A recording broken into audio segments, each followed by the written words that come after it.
Hello students. आज हम बात करते हैं इमोशंस के बारे में। आप सभी जानते हैं कि इमोशंस का हमारी लाइफ में बहुत एक इम्पॉर्टेंट रोल होता है, क्योंकि जो इमोशंस हैं वो व्यक्ति के जीवन से जुड़े होते हैं और विभिन्न रूपों में हमें प्रभावित करते हैं। कि इमोशंस को कि हम हिंदी में संवेग कहते हैं, जैसे प्रसन्नता है, खुशी है, क्रोध है, चिंता है, ईर्ष्या है। ये सब चीजें हमारी इमोशन के अंतर्गत आती हैं। तो इन्हें हम हर पल हमारे जीवन में महसूस करते हैं और महसूस करने के साथ साथ ही वो हमारे व्यवहार को भी प्रभावित करती है। और जब वो हमारे व्यवहार को प्रभावित करती है तो हमारी जो लाइफ की एडजस्टमेंट प्रोसेस होती है वो भी प्रभावित कहीं ना कहीं ज़रूर होती है, और उससे हमारे लाइफ की जो प्रोग्रेस होती है वो उसकी एक दिशा निर्धारित होती है। आज हम बात करेंगे कि संवेग होता क्या है, इमोशंस हम किसे कहते हैं, क्या उसकी विशेषताएं होती हैं, क्या प्रोसेस होती है, क्या उसके एलिमेंट्स होते हैं। सबसे पहले हम जैसे इस चित्र में दिख रहे हैं, एक व्यक्ति खुश हो रहा है, एक बहुत ज़्यादा खुशी, एक थोड़ा हास्यास्पद है, दुखी हो रहा है। यानी कि हर व्यक्ति हर पल अलग अलग इमोशंस को महसूस करता है।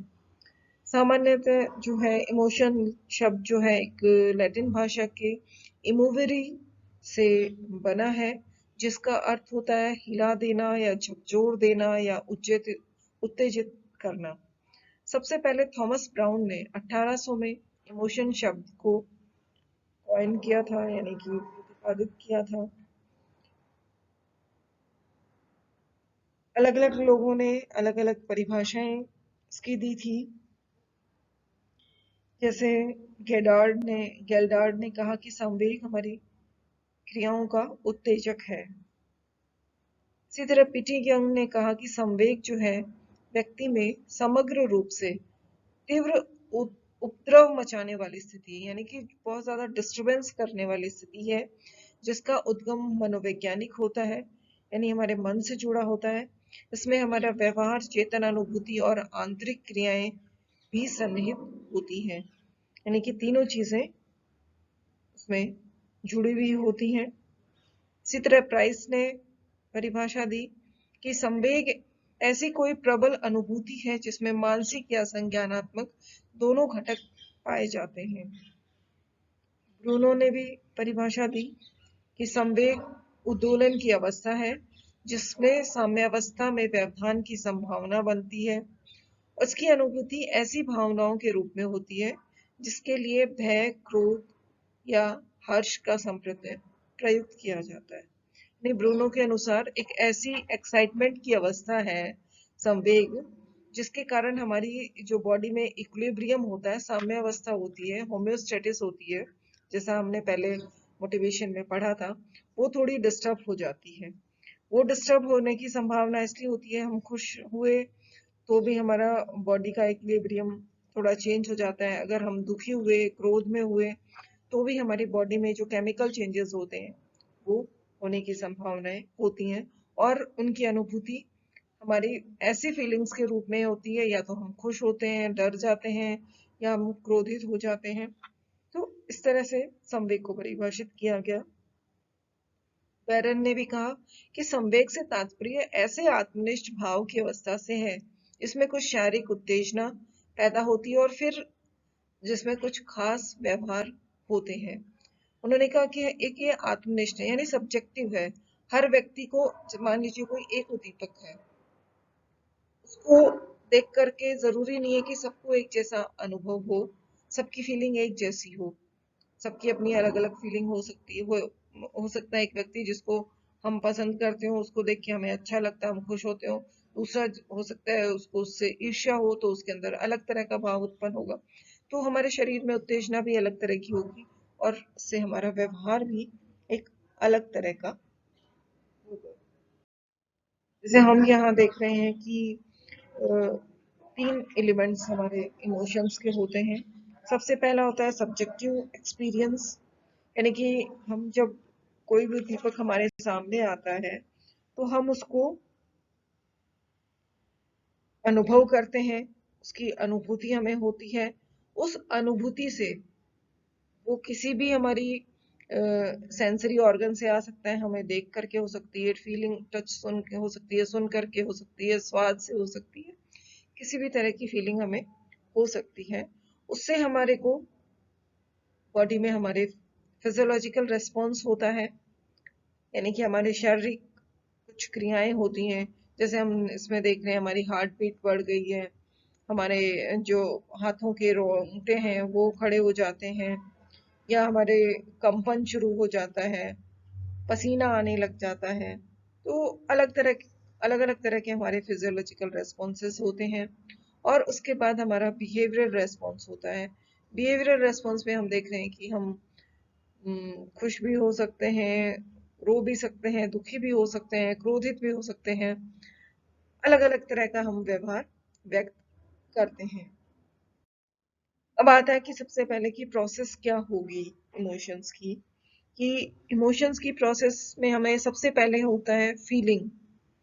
दूसरा आता है कॉग्निटिव प्रोसेस, कि हम उस कोई भी चीज को हमें अनुभव हुआ है, जैसे कि सब्जेक्टिव एक्सपीरियंस है, यानी आत्मनिष्ठ अनुभव होता है फीलिंग, वो हमारे को अफेक्टिव एक्सपीरियंस देता है, एक भावात्मक अनुभूति देता है।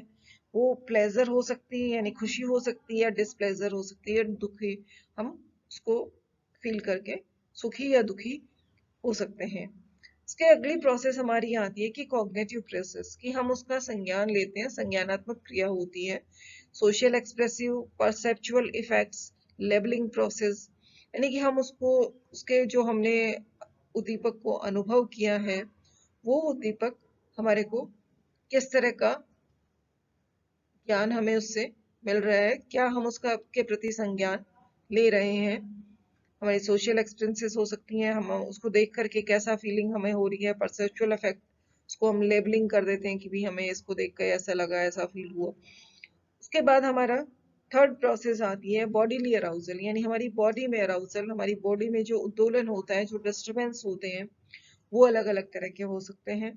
जैसे physiological activation, bodily preparation for action, हमारी कुछ हार्ट बीट बढ़ गई, हमारी पल्स रेट बढ़ गई, हमारे श्वसन की दर बढ़ गई, हमारी में जो है कई बार हम गला सूख जाता है, या हमारे जो लार है वो बनना बंद हो जाती है, पसीना आने लग जाता है, हमारे रोंगटे खड़े होने लग जाते हैं।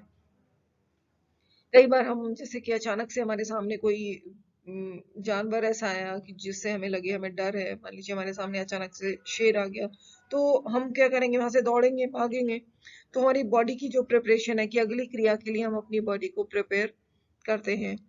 कोई बात हमने किसी से कुछ बुरा सुन लिया, हमें बुरा फील हुआ, तो हम वहां से हटना चाहेंगे या हम उसको इग्नोर करना चाहेंगे। हमारी बॉडी उसके के प्रति जो है एक्शन करने के लिए अपने आप को प्रिपेयर करती है। अराउजिंग कंडीशंस होती हैं, उद्दोलित अवस्थाएं, और मोटर रेस्पॉन्सेज, यानी या तो हम भाग लिए, दौड़ लिए, हमारी शारीरिक क्रियाएं जो गतिशील क्रियाएं हैं वो होती हैं। उसके बाद हम चौथा हमारा जो अंतिम स्टेप होता है वो होता है बिहेवियर, यानी उस अनुभूति को हमने कैसा उसको ज्ञानात्मक रूप दिया, हमें कैसा फील हुआ, क्या हमारी बॉडी रिएक्शंस हुई। उसके बाद जब इन सब चीजों को मिला करके हम जो व्यवहार करेंगे, जो प्रतिक्रिया देंगे, वो हमारी इमोशंस का एक्सप्रेशंस होता है, जिसको हम एक्सप्रेशन ऑफ इमोशंस भी कहते हैं। अब यहाँ पे गोल डायरेक्टेड मोटिवेशन स्टेट होती है, फंक्शनल अपसेट हो जाते हैं, हम एक्सप्रेसिव हो जाते हैं, कि अलग अलग हम क्रियाएं करते हैं अपने संवेग को व्यक्त करने के लिए। अब आता है कि संवेग की विशेषताएं क्या होती हैं। संवेग की विशेषताएं, जैसे अभी हमने सबसे पहले बात करी थी कि ये व्यक्तिगत चेतन अनुभूति है, क्योंकि इसका कारण निश्चित होता है, और हर व्यक्ति को जरूरी नहीं है कि एक उद्दीपक हमारे सामने उपस्थित हुआ है, उससे जैसा हम फील कर रहे हैं वैसा ही दूसरा फील करे, उसकी फीलिंग अलग हो सकती है। इसलिए हमेशा संवेग जो होते हैं पर्सनल फीलिंग होती हैं, इंडिविजुअल फीलिंग होती हैं, व्यक्तिगत चेतन अनुभूति होती है, और हमेशा उसका कुछ ना कुछ कारण अवश्य होता है। इसका मनोवैज्ञानिक गम होता है। संवेग का जो है उत्पत्ति हमेशा मनोवैज्ञानिक होती है, क्योंकि जब भी वातावरण में कोई उद्दीपक उपस्थित होता है तो प्राणी उत्तेजित हो जाता है। मस्तिष्क से उसके आवेग जो है नर्व इम्पल्स से उसके मस्तिष्क में पहुंचते हैं, संवेदना होती है, परसेप्शन होता है, और संवेग की उत्पत्ति होती है। ये हमारे अनुभव पे निर्भर करता है कि हम उसको कैसा फील करेंगे, और अनुभव जो है हमेशा हमारे माइंड से काम करते हैं कि हमें कैसा फील हुआ था। संवेग के दौरान तीव्र हमारी बॉडी में उपद्रव होते हैं, यानी डिस्टर्बेंसेस होते हैं। जो ही संवेग व्यक्ति के मन घटित होता है, उसके अंदर उथल पुथल मच जाती है, वो अधिक उत्तेजना को महसूस करता है। कई बार प्राणी कठिन से कठिन काम करने के लिए अपने आप को एक बहुत पावरफुल के रूप में भी महसूस करता है, जो कि सामान्य अवस्था में नहीं होता। हमें नॉर्मली कहें कि दौड़ नहीं हम दौड़ पा रहे, और अचानक से हमारे को पाँव में लगी है कि अरे हम नहीं चल पा रहे, लेकिन अगर हमारे सामने लगे कि सामने से कोई जानवर हमें मारने आ रहा है, दौड़ने आ रहा है, तो हम तेजी से दौड़ लेते हैं, यानी कि हमारे को अचानक एनर्जी उसमें आ जाती है। उसके बाद आता है तीव्रता। तीव्रता संवेग की अवस्था जो है, उसमें हमारे चेतन अनुभूति भी होती है, दैहिक परिवर्तन होते हैं, व्यवहारिक परिवर्तन होते हैं। उनमें से किसी में भी हमें तीव्रता के लक्षण दिखाई दे सकते हैं। जरूरी नहीं है कि हमारे को तीनों चीजों में बराबर तीव्रता का लक्षण दिखाई दे। कई बार ये हो सकता है जैसे कि कोई व्यक्ति किसी को डांट दे तो वो अपमान का अनुभव करता है, और उसमें कुछ दैहिक अनुभूति भी होती है। मान लीजिए आपके बॉस ने आपको डांट दिया, आपको मान फील हो रहा है कि मेरी सबके सामने इंसल्ट कर दी है बॉस ने, हमारी बॉडी में भी चेंजेस हो रहे हैं, लेकिन हम वहां पे अपने व्यवहार को शो नहीं करते, यानी वहां हम उसकी जो तीव्रता है उसको दबा लेते हैं। तो तीव्रता जो है संवेग में होती है, पर उसकी मात्रा कम ज्यादा हो जाती है। कई बार संवेग में भावात्मक स्तर भी होता है, क्योंकि संवेग में जो भावात्मक लक्षण पाया जाता है वो उसकी प्रमुख विशेषता होती है। अगर पॉजिटिव संवेग है तो हम उस वस्तु के प्रति आकर्षित होते हैं। अगर नेगेटिव संवेग है, नकारात्मक संवेग है, तो उस वस्तु के प्रति हमारा विकर्षण हो जाता है, हम उससे दूर जाना चाहते हैं। तो ये संवेग के हमारे भावात्मक पक्ष को बताता है। अगर पॉजिटिव संवेग है तो वो सुखद होगा, और नेगेटिव है तो दुखद अनुभव हमें होगा। उसके बाद विवेक निष्क्रिय हो जाता है। संवेग की अवस्था में जो है हमारा विवेक निष्क्रिय हो जाता है, हम सिर्फ भावनात्मक रूप से चीजों को सोचने लग जाते हैं, और उसमें विवेक का इस्तेमाल हम नहीं कर पाते। इसीलिए कहा जाता है कि इमोशंस को हमें कंट्रोल करना आना चाहिए।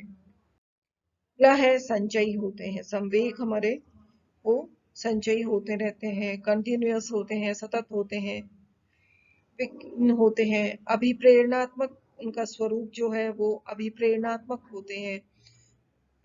आपात स्थिति में वो हमारा बचाव करते हैं, कि अचानक से संवेग कोई उत्पन्न हुआ और आवश्यकता उद्दीपक की आवश्यकता, संवेगों की तीव्रता जो होती है वो हमें आपात स्थिति में बचाव का काम करती है। संवेग के दौरान हमारे बॉडी में आंतरिक और बाह्य परिवर्तन होते हैं। आंतरिक परिवर्तन हमारी बॉडी के अंदर होते हैं, जो हमें दिखाई नहीं देते। हमारी पल्स रेट बढ़ गई, हार्ट बीट बढ़ गई, स्टमक कॉन्ट्रैक्शंस हमारे बिल्कुल रुक गए, मुंह में हमारे लार का बनना बंद हो गया। ये हमारे इंटरनल चेंजेस होते हैं। एक्सटर्नल चेंजेस जो हैं हमारी फेस पे हमारे एक्सप्रेशंस दिखाई देते हैं, चेहरे में हमारे मसल्स में टेंशन आ जाता है, आंखों में क्रोध, तो पुतलियां बाहर आ जाती हैं, पसीना आ गया, हमारे शरीर के रोंगटे खड़े हो गए, हमारी बॉडी स्टिफ हो गई। ये सब हमारे चेंजेस होते हैं। कई बार संवेग का विस्थापन भी हो जाता है, जैसे कि हमें हमारे से बड़े से डांट पड़ी और हमें गुस्सा आया और हमने जाकर के छोटे के ऊपर, हम अपने से छोटे पे उस गुस्से को उतार दिया, या हमें बॉस ने डांटा और हमने जाकर के अपने से नीचे के लेवल के कर्मचारी को डांट दिया। तो यहाँ पे संवेगों का विस्थापन भी हो जाता है। संवेग की उत्पत्ति जो होती है उसमें हमारी संवेदी, प्रत्यक्षिक तथा स्मृति प्रतिक्रियाएं और हमारा जो ऑटोनोमस नर्वस सिस्टम है, इन सब का योगदान होता है। तो इस तरह ये हमारी संवेग की विशेषताएं थी। धन्यवाद। अगले वीडियो में हम पढ़ेंगे संवेग के दौरान कौन कौन से परिवर्तन होते हैं और संवेग की सिद्धांत कौन कौन से हैं।